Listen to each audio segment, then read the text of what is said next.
Dear student, good morning to all of you. Today we are going to discuss the case of Britain. Actually last class में हम लोगों ने Germany और Italy के unification को discuss किया था. आज हम लोग देखेंगे ब्रिटेन का कैसे फॉर्मेशन होता है. Actually it was the strange case of Britain. Britain के बारे में क्या कहा जाता है कि ये ब्रिटिश नेशन का फॉर्मेशन एक स्ट्रेंज केस है.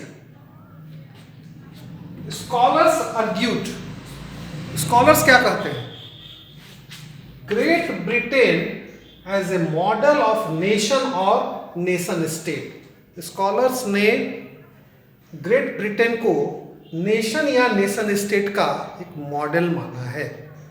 क्यों माना है? Because the formation of nation state in Britain was not a result of a sudden upheaval or revolution. Actually British nation का जो निर्माण है वो किसी अपहीवल या किसी रिवॉल्यूशन का रिजल्ट नहीं है, जैसा कि हमने इटली और जर्मनी के केस में देखा था. इटली में हमने क्या देखा कि वहाँ पर डिफरेंट रिवॉल्यूशंस हुए, डिफरेंट फाइट करना पड़ा, चाहे जर्मनी के अंदर भी. लेकिन ब्रिटेन का फॉर्मेशन कैसे होता है, ये कोई अपहीवल या कोई रिवॉल्यूशन का रिजल्ट नहीं है. Actually it was a result of long drawn out process.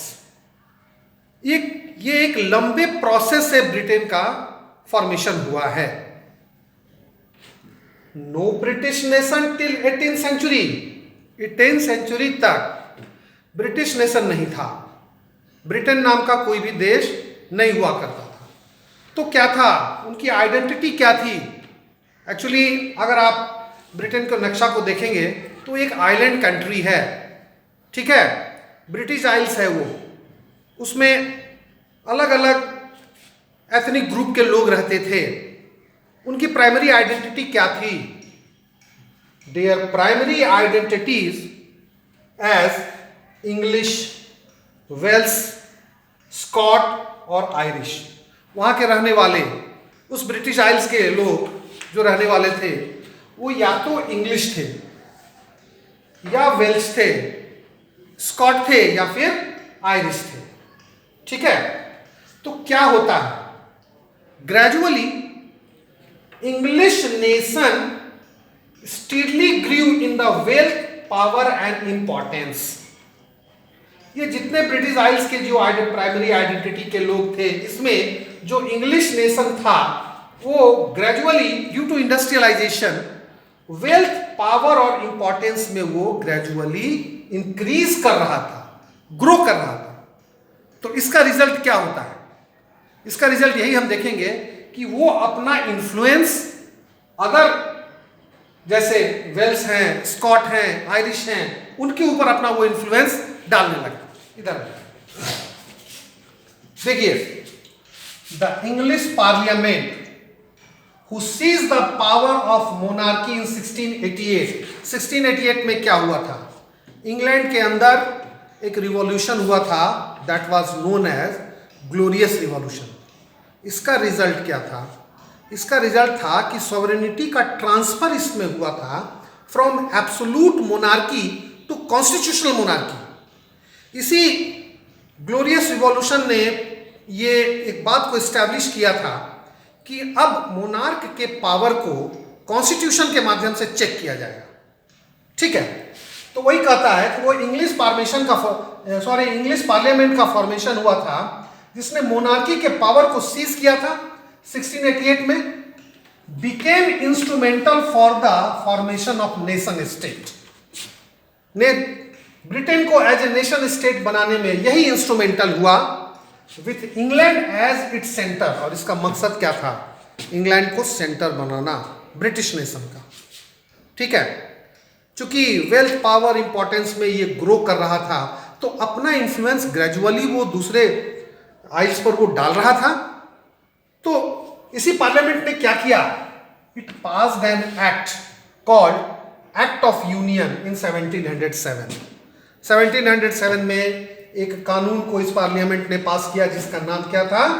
Act of union between England and Scotland. England और स्कॉटलैंड के बीच ये एक कानून, एक एक्ट को पास किया गया ब्रिटिश पार्लियामेंट के द्वारा, that resulted in the formation of United Kingdom of Great Britain.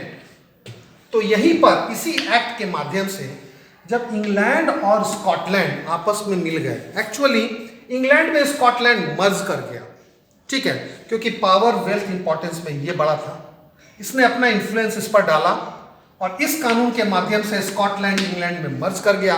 और मर्ज करने के बाद क्या उसका रिजल्ट होता है?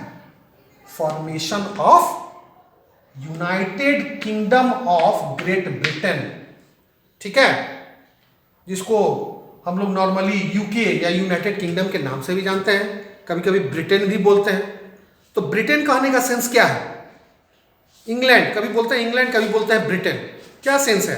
Actually England is the part of Britain, United Kingdom of Great Britain. United Kingdom of Great Britain का सबसे पावरफुल पार्ट है इंग्लैंड, और अपने इसी पावर वेल्थ और इंपॉर्टेंस के कारण उसने स्कॉटलैंड को मर्ज कराया और United Kingdom of Great Britain का फॉर्मेशन हुआ। तो इसका इफेक्ट क्या हुआ? England was able to impose its influence on Scotland. It is obvious, England क्या करने लगा, वो इतना एबल हो चुका था कि वो अपना इंफ्लुएंस स्कॉटलैंड के ऊपर डालने लगा। द ब्रिटिश पार्लियामेंट, उसके बाद ब्रिटिश पार्लियामेंट का फॉर्मेशन होता है, was dominated by English member. उसमें किसका डोमिनेंस था? इंग्लिश मेंबर का डोमिनेंस था।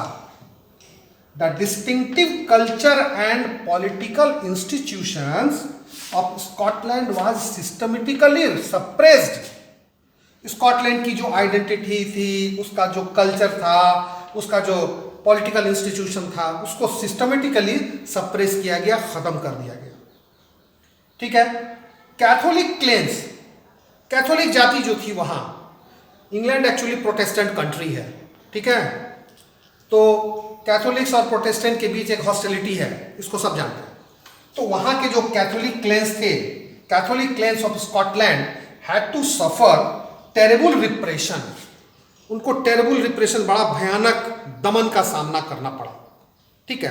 तो इस तरह से हम देख रहे हैं कि कोई एक रिवॉल्ट या कोई रिवॉल्यूशन या कोई एक बहुत बड़ी लड़ाई नहीं हुई थी, ठीक है। एक्चुअली अपने पावर, इन्फ्लुएंस और इम्पोर्टेंस के माध्यम के मदद से इंग्लैंड ने क्या किया, कानून बना करके जो है स्कॉटलैंड को मर्ज करने का काम किया। तो इस तरह से हम देख रहे हैं कि United Kingdom of Great Britain का फॉर्मेशन हो गया विथ इंग्लैंड एंड स्कॉटलैंड, ठीक है। तो फिर इसके बाद, हालांकि ये प्रोसेस अभी पूरा नहीं हुआ है, इसका निर्माण हो गया, ग्रेट ब्रिटेन का फॉर्मेशन हो गया, लेकिन इसको अगले क्लास में हम लोग देखेंगे कि आयरलैंड कैसे इसमें शामिल होता है और फाइनली जो है United Kingdom of Great Britain का फॉर्मेशन कैसे होता है, ठीक है। Okay students, enough for today.